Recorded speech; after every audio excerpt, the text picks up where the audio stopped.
शांति। 19 अप्रैल 2024 साकार महावाक्य। बाबा कहते मीठे बच्चे, बाप आए हैं सारी दुनिया का हाहाकार मिटाकर जय जयकार करने।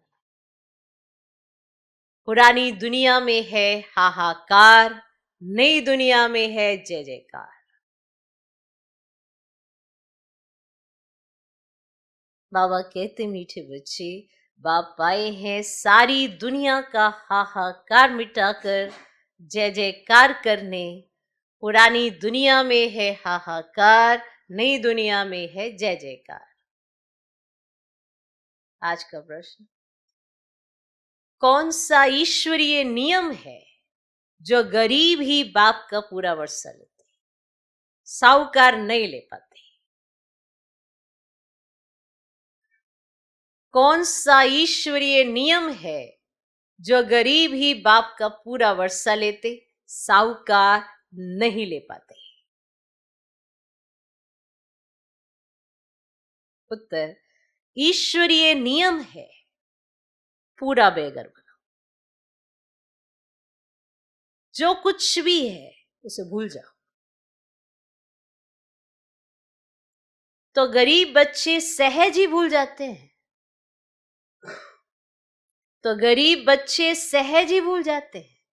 परंतु साहूकार जो अपने को स्वर्ग में समझते हैं, उनकी बुद्धि में कुछ भूलता ही नहीं। इसलिए जिनको धन, दौलत, मित्र, संबंधी याद रहते, वह सच्चे योगी बन ही नहीं सकते।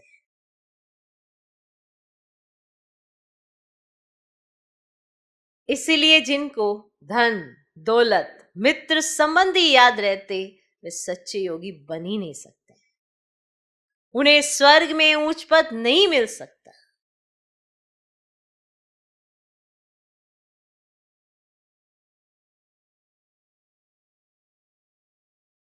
कौन सा ईश्वरीय नियम है जो गरीब ही बाप का पूरा वर्षा लेते, साहूकार नहीं ले पाते? उत्तर, ईश्वरीय नियम है पूरा वैगर बनो। जो कुछ भी है उससे भूल जाओ। तो गरीब बच्चे सहज ही भूल जाते हैं, परंतु साहूकार जो अपने को स्वर्ग में समझते हैं, उनकी बुद्धि में कुछ भूलता नहीं। इसीलिए जिनको धन, दौलत, मित्र, संबंधी याद रहते, वे सच्चे योगी बन ही नहीं सकते। उन्हें स्वर्ग में ऊंच पद नहीं मिल सकता। ओम शांति। ओम शांति। मीठे मीठे निश्चय बुद्धि बच्चे तो अच्छी रीति जानते हैं, उन्हों को पक्का निश्चय है कि बाप आया है सारी दुनिया का झगड़ा मिटाने। जो सियाने समझदार बच्चे हैं, वे जानते हैं इस तन में बाप आए हुए हैं, जिसका नाम भी है शिव बाबा। क्यों आए हैं? हाहाकार को मिटाकर जय जयकार कराने। मृत्यु लोक में कितने झगड़े आदि हैं, सबको हिसाब किताब चुकतू कर जाना है। अमर लोक में झगड़े की बात ही नहीं। यहां कितना हंगामा लगा हुआ है, कितनी कोर्ट, जज आदि हैं, मारामारी लगी हुई है। विलायत आदि में भी देखो हाहाकार है। सारी दुनिया में खिटपिट बहुत है। इसको कहा जाता है पुरानी तमो प्रधान दुनिया। किचड़ा ही किचड़ा है, जंगल ही जंगल है। बेहद का बाप ये सब कुछ मिटाने के लिए आए। अभी बच्चों को बहुत सियाना, समझदार बनना है। अगर बच्चों में भी लड़ाई झगड़ा होता रहेगा तो बाप के मददगार कैसे बने? बाबा को तो बहुत मददगार बच्चे चाहिए।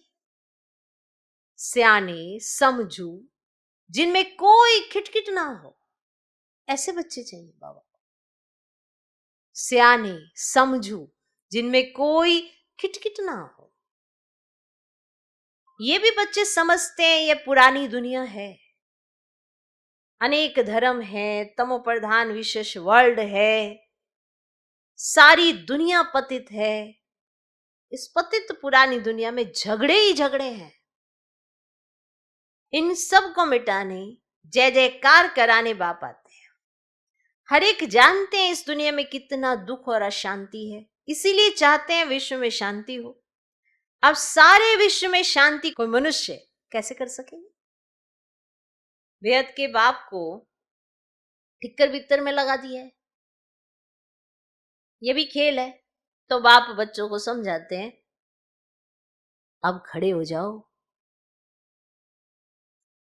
बाप के मददगार बनो, बाप से अपना राज्य भाग्य लेना है, कम नहीं अथाह सुख है। बाप कहते हैं, मीठे बच्चे, ड्रामानुसार तुमको बेहद का बाप पद्मा पदम भाग्यशाली बनाने आया है। भारत में ये लक्ष्मी नारायण राज्य करते थे।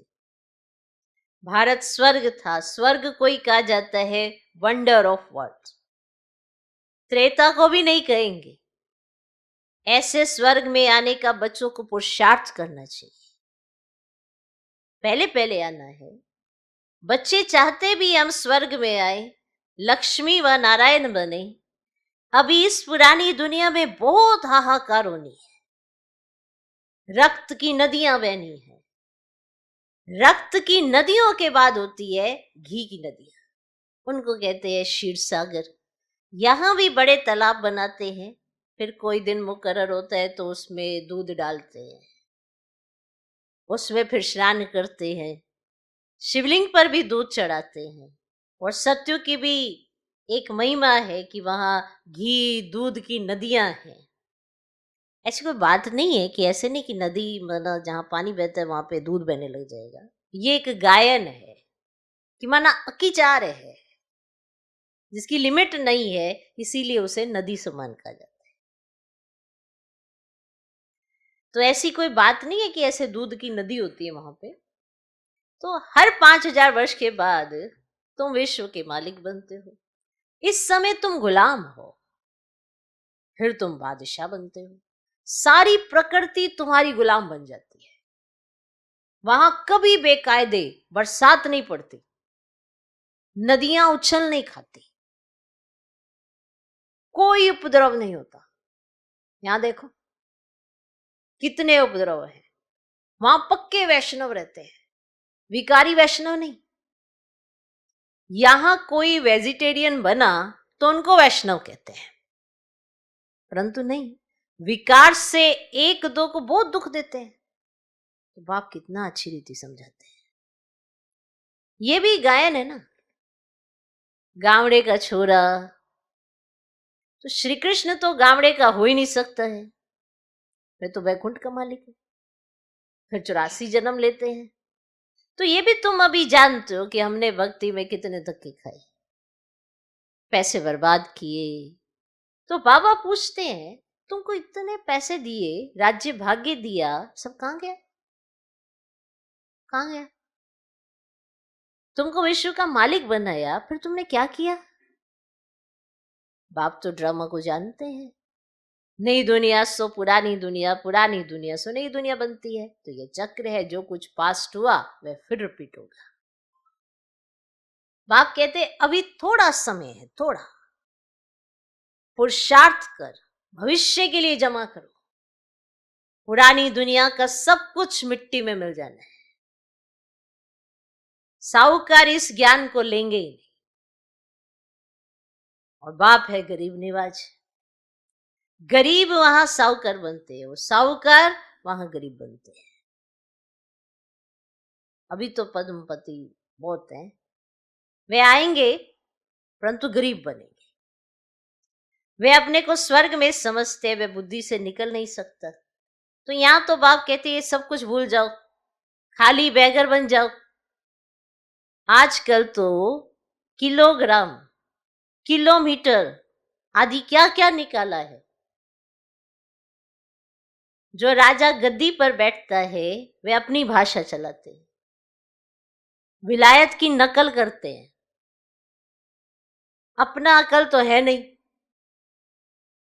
तो विलायत की नकल करते हैं, तमो प्रधान है ना। अमेरिका आदि में विनाश की सामग्री में देखो कितना धन लगाते हैं, इतना धन और किसी चीज में नहीं लगाते होंगे जितना विनाश की सामग्रियों में लगाते हैं। एरोप्लेन से बॉम्ब शादी गिराते हैं, आग लगनी है, बच्चे जानते हैं बाप आते ही ये विनाश और स्थापना कराने, तुम्हारे में भी समझाने वाले सब नंबरवार है, सब एक जैसे निश्चय बुद्धि नहीं है। जैसे बाबा ने किया बाबा को फॉलो करना चाहिए। पुरानी दुनिया में ये पाई पैसे क्या करेंगे, आजकल तो कागज के नोट निकले, कागज के नोट निकाले हुए ना, और वहां तो सोने के होंगे, मोहरे होंगे। सोने के महल बनते हैं तो सिक्कों का वहां क्या मूल्य है, अब बताओ। वहां पर सोने के महल बनते हैं तो सिक्कों का वहां क्या मूल्य होगा। जैसे कि सब कुछ मुफ्त में है तो मुफ्त के समान ही हो गया ना, सतो प्रधान धरनी है ना। अभी तो पुरानी हो गई है और वह है सतो प्रधान नई दुनिया, बिल्कुल नई जमीन है। तुम सूक्ष्म वतन में जाते हो तो शुभी रस आदि पीते हो, परंतु वहां झाड़ आदि तो है नहीं, ना मूल वतन में है। तो जब तुम वैकुंठ में जाते हो तो वहां तुमको सब कुछ मिलता है। बुद्धि से काम लो, बुद्धि से काम लो। सूक्ष्म वतन में झाड़ होंगे ही नहीं, झाड़ तो धरनी पर होते हैं ना कि आकाश में। तो थोड़ा बुद्धि से काम लो। भल नाम है ब्रह्म तत्व परंतु है पोलार। जैसे ये स्टार ठहरे हुए ना आकाश में, वैसे तुम बहुत छोटी छोटी आत्माएं ठहरी हुई हो परम धाम में। ऐसे जैसे अभी आप देखते हो ना तो आकाश में कैसे ये स्टार ठहरे हुए हैं, ऐसे तुम ठहरे होते हो। तो ये बुद्धि से काम लेना है, विचार सागर मंथन करना है। तो आत्माएं भी ऊपर में ठहरती हैं, छोटी बिंदी हैं। तो ये सब बातें तुमको धारण करनी है, तब किसको धारणा करा सके। टीचर जरूर खुद जानते हैं तब तो औरों को पढ़ाते हैं, नहीं तो टीचर को टीचर ही क्यों कहेंगे, फिर वो टीचर काहे का। अगर पढ़ा हुआ होगा तो किसी को पढ़ाएगा ना, फिर वो टीचर काहे का। परंतु यहाँ टीचर्स भी नंबरवार है। तुम बच्चे बैकुंठ को भी समझ सकते हो, ऐसे नहीं कि तुमने बैकुंठ नहीं देखा है, बहुत बच्चों ने साक्षात्कार किया है। वहां स्वयंवर कैसे होता है, क्या भाषा है, सब कुछ देखा है। और पिछाड़ी में भी तुम साक्षात्कार करेंगे, परंतु करेंगे वही जो योग युक्त होंगे। ये नहीं कि सभी जो अभी बाबा के बच्चे बन गए तो वो कर लेंगे और बीच में कुछ ऐसा उल्टा पुल्टा करेंगे वो भी साक्षात्कार करेंगे, नहीं, वो तो सजाओं का ही करेंगे साक्षात्कार। लेकिन करेंगे साक्षात्कार वही जो योग युक्त हो। बाकी जिनको अपने मित्र संबंधी धन दौलत याद आते रहेंगे, वे क्या देखेंगे, वे क्या देखेंगे। सच्चे योगी ही अंत तक रहेंगे, जिन्हों को बाप देख खुश होंगे। फूलों का ही बगीचा बनता है, बहुत तो 10-15 वर्ष रहकर भी चले जाते हैं, उनको कहेंगे अक के फूल। बड़ी अच्छी अच्छी बच्चियां जो मम्मा बाबा के लिए भी डायरेक्शन ले आती थी, ड्रिल कराती थी, वे आज है ही नहीं। ये बच्चियां भी जानती हैं और बाप दादा भी जानते हैं कि माया बड़ी जबरदस्त है, ऐसे पकड़ती है माया, बहुत जबरदस्त है। अब यह है माया से गुप्त लड़ाई, गुप्त तूफान। बाबा कहते हैं माया तुमको बहुत हैरान करेगी, ये हार जीत का बना हुआ ड्रामा है, तुम्हारी कोई हथियारों से लड़ाई नहीं है। ये तो भारत का प्राचीन योग नामी गिरामी है, जिस योग बल से तुम ये बनते हो। बाहुबल से कोई विश्व की बादशाही ले ही ना सके। तो खेल भी वंडरफुल है और कहानी भी है। दो बिल्ले लड़े और मक्खन कोई तीसरा ही ले गया। तो कहा भी जाता है ना, सेकंड में विश्व की बादशाही। तो बच्चियां साक्षात्कार करती है, कहती है श्री कृष्ण के मुख में मक्खन है, ऐसे साक्षात्कार करती है। तो वास्तव में श्री कृष्ण के मुख में नई दुनिया देखते हैं। श्री कृष्ण नई दुनिया का प्रिंस है ना, सत्युग का पहला प्रिंस है, तो वो एक नई दुनिया के अंदर है, इसे ऐसा देखते हैं। और योग बल से तुम विश्व की बादशाही रूपी माखन लेते हो। कर कुछ भी नहीं रहे हो, सिर्फ भगवान को याद करते हो और बादशाही ले लेते हो पूरे विश्व की। और वो कितनी मेहनत कर रहे हैं बाहुबल से लेने की। राजाई के लिए कितनी लड़ाई होती है और कितने लड़ाई से खत्म होती है। इस पुरानी दुनिया का हिसाब किताब चुक तो होना है। इस दुनिया की कोई भी चीज रहनी नहीं है। बाप की श्रीमत है बच्चे, हियर नॉय विल सी नॉय विल। उन्होंने बंदरों का एक चित्र बनाया है। आजकल तो मनुष्यों का भी बनाते हैं। आगे चीन की तरफ से हाथी दांत की चीजें आती थी। चीन की तरफ से हाथी दांत की बनी हुई चीजें आती थी। चूड़ियां भी कांच की पहनते थे। अब यहां तो जेवर आदि पहनने के लिए नाक कान आदि छेदते हैं। सतयुग में नाक कान छेद करने की जरूरत है, वहां छेद नहीं होते। और पहना हुआ है उन्होंने, पर छेद नहीं होते।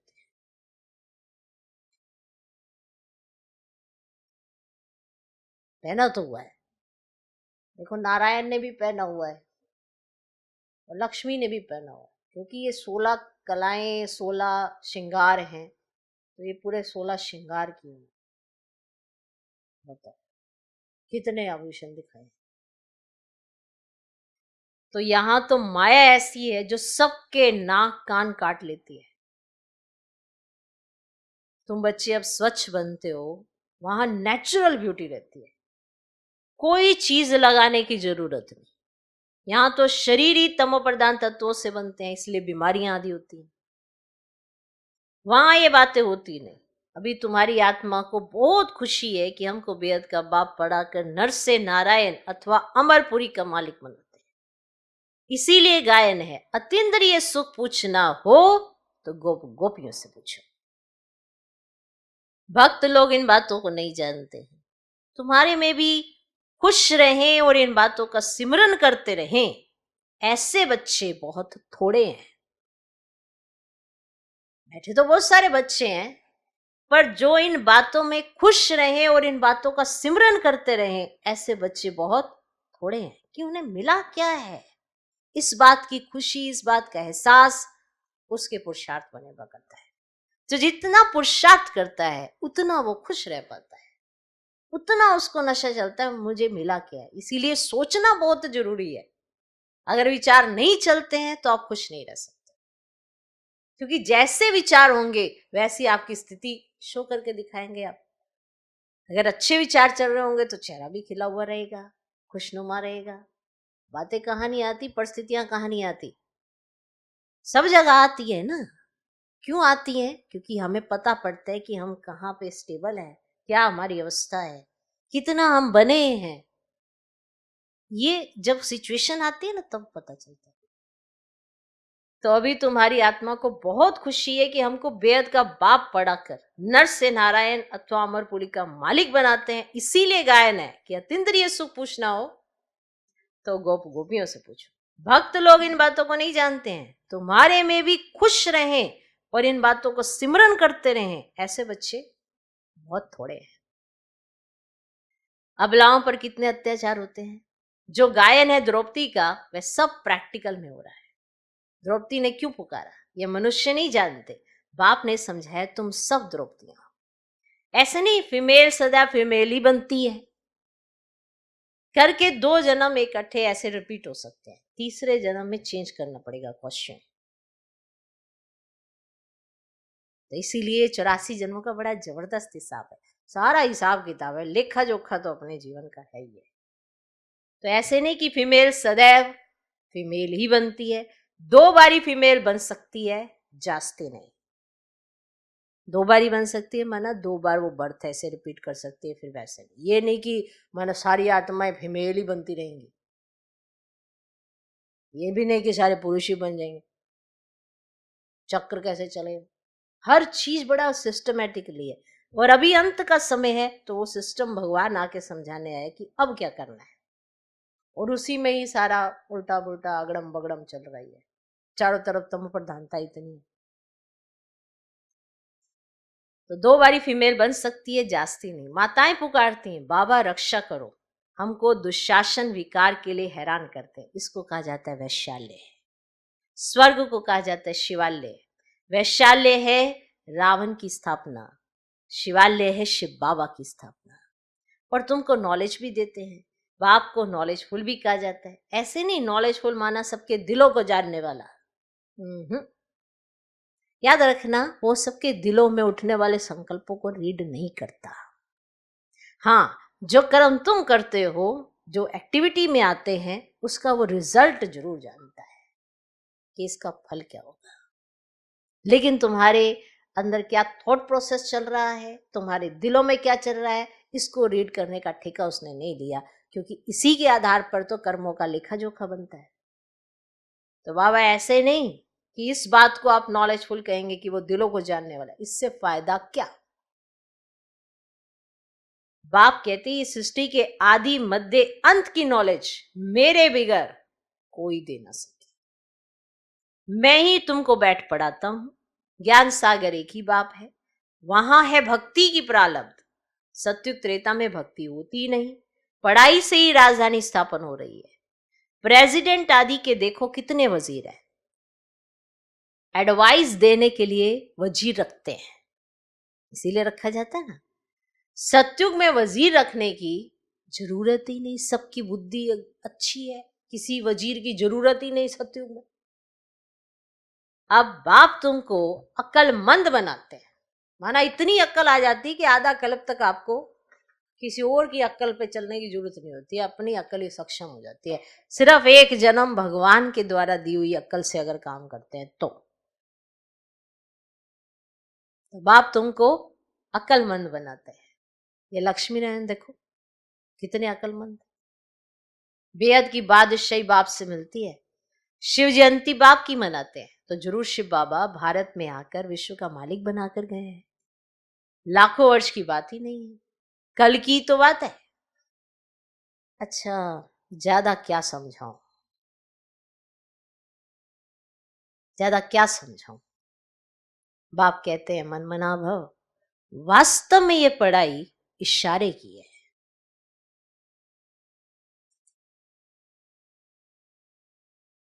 अच्छा,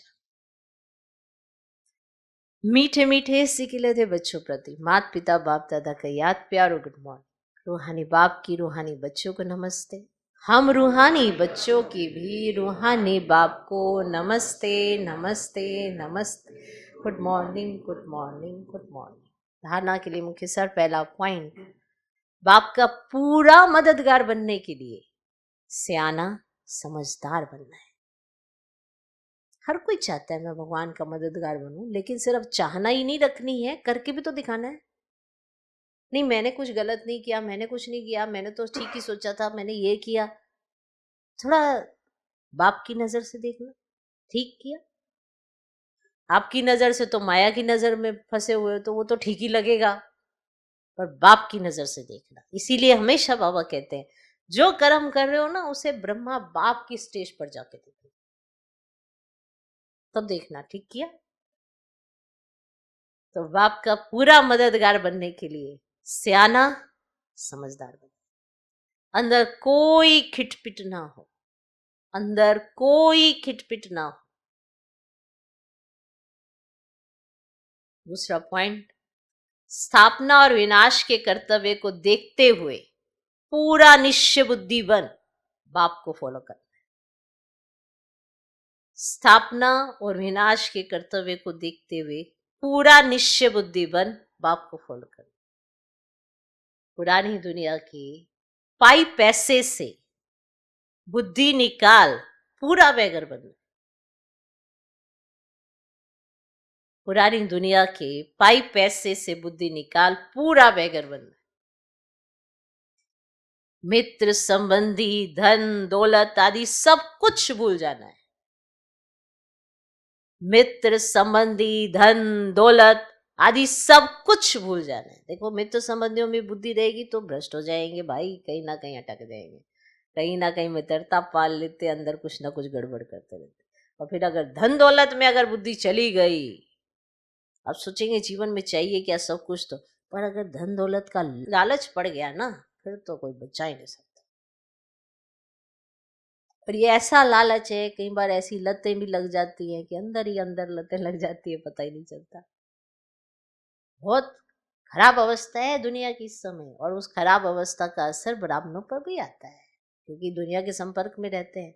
अपना संपर्क बाबा के साथ कम रखते हैं, दुनिया के साथ ज्यादा रखते हैं, तो दुनिया तो आपको लालच देगी ही, तो फिर वो लालच वाले निकल लेते हैं। जहां ये धन दौलत का लालच आया, वहां आत्मा फरार। तो मित्र संबंधी धन दौलत आदि सब कुछ भूल जाना है। जिसको रहेगा ना मेरा बाबा संसार है, संसार में मेरा बाबा है, तो वो तो कभी वो ऐसी एक्टिविटी नहीं करता। मैं वही कहूँगी, ये कभी भाग सकते हैं, ये कभी भाग सकते हैं, नहीं भाग सकते। महारथी कभी भाग सकते हैं, नहीं भाग सकते, क्योंकि इनका संसार ही बाबा है। और भागता कौन है? जिसकी बुद्धि धन दौलत या मित्र संबंधी या किसी में भी अटक जाती है।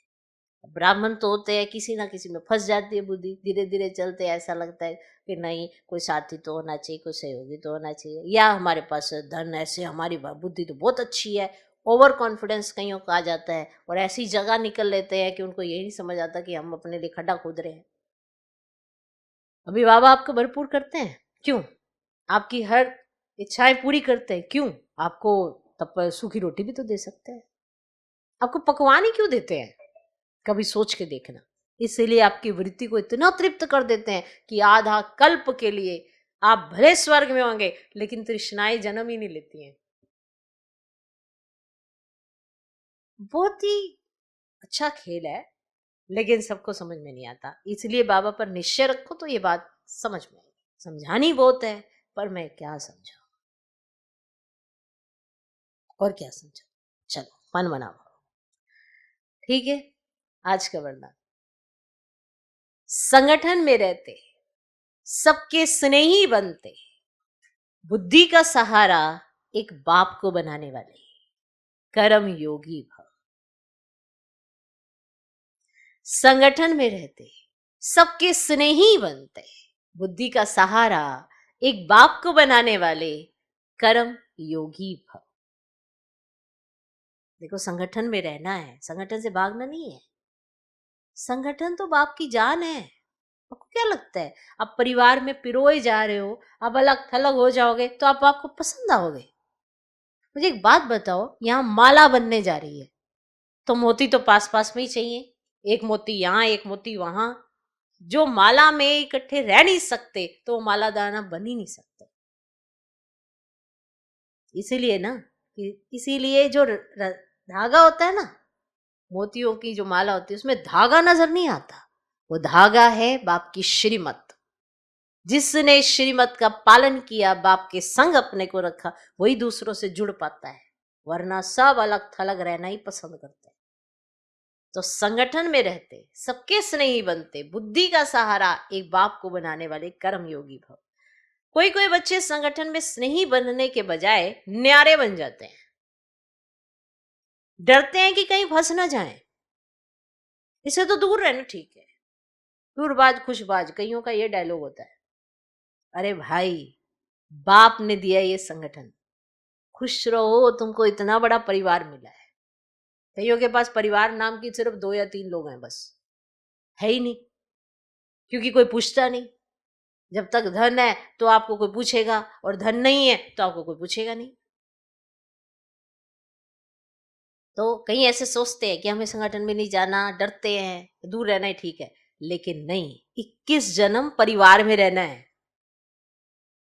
अगर डर कर किनारा करेंगे तो यह भी कर्म सन्यासी के संस्कार हुए। कर्म योगी बनना है, कर्म सन्यासी नहीं। संगठन में रहो, सबके स्नेही बनो, लेकिन बुद्धि का सहारा एक बाप हो, दूसरा ना कोई। मतलब सबके साथ स्नेह से चलो। ये नहीं कोई विशेष है, कोई विशेष नहीं, इसके साथ तो मैंने बात नहीं करनी, उससे किनारा कर लिया, ये तो मुझे पसंद नहीं, तो फिर बाप को भी पसंद नहीं। तो बुद्धि को कोई आत्मा का साथ गुण व कोई विशेषता आकर्षित ना करे, तब कहेंगे कर्म योगी पवित्र आत्मा। ये नहीं कि किसी के प्रभाव में चले गए, किसी का गुण पसंद आ गया, किसी की विशेषता, किसी की कला, और उसके पीछे पीछे पीछे पीछे और अपना ग्रुप बना लिया कि हाँ जी हमारा तो ये ग्रुप ठीक है, और बाकी सब अलग अलग हो गए। ये मत करो भैया। सबके साथ है, एक समान है, पर प्यार सिर्फ एक बाप से है। समझे? जीना पड़ता है ऐसे, और जियोगे तो बहुत मजा आता है। फिर आपको कोई चिंता नहीं होती किसने क्या किया, किसने क्या नहीं किया। बाबा बैठा है, बाबा चला रहा है। आज का स्लोगन, बाप दादा के राइट हैंड बनो, लेफ्ट हैंड नहीं। राइट हैंड माना राइट कर्म करने वाले, राइट मनसा में संकल्प चलाने वाले, जो बाप को पसंद आए वही सब कुछ करने वाले, उसे कहते हैं राइट हैंड। राइट हैंड माना राइट कर्म, लेफ्ट हैंड माना कभी भी लेफ्ट हो सकता है। तो मुझे नहीं बनना है लेफ्ट हैंड, मुझे बनना है राइट हैंड, जो भगवान मुझे जहां चाहे, जैसे चाहे, जब चाहे यूज कर सके। सबसे पहले नजर राइट हैंड की तरफ ही जाती है। लेफ्ट हैंड तो कभी कभी काम आए तो नहीं आए, ठीक है, लेकिन मुझे तो हमेशा राइट हैंड बन, बाप के कंधे के साथ कंधा मिला के चलने वाले, हर कर्म को राइट करने वाले, जो बाबा का भी मेरे पे राइट रहे, कुछ भी बाबा मुझे कह सके। तो राइट रखा ही उस पे जाता है जो राइट कर्मों से शो करके दिखाता है। इसीलिए मैं बाबा का राइट हैंड बनूं और बाबा मेरा यूज कर सके, उसे समर्पण कहते हैं। देखो तन तो सिर्फ इनका लिया, लेकिन वो महारथी आत्माओं को देखो जिन जो राइट हैंड बनी, हमें तो उनको भी फॉलो करना है। पहले वहां तक तो पहुंच जाएं, इनके समान तो फिर बाद में बनेंगे, पर लक्ष्य भगवान ने हमें अच्छा दिया है कि देखो इनको। ओके, तो बाप दादा के राइट हैंड बनो, लेफ्ट हैंड। ओम शांति।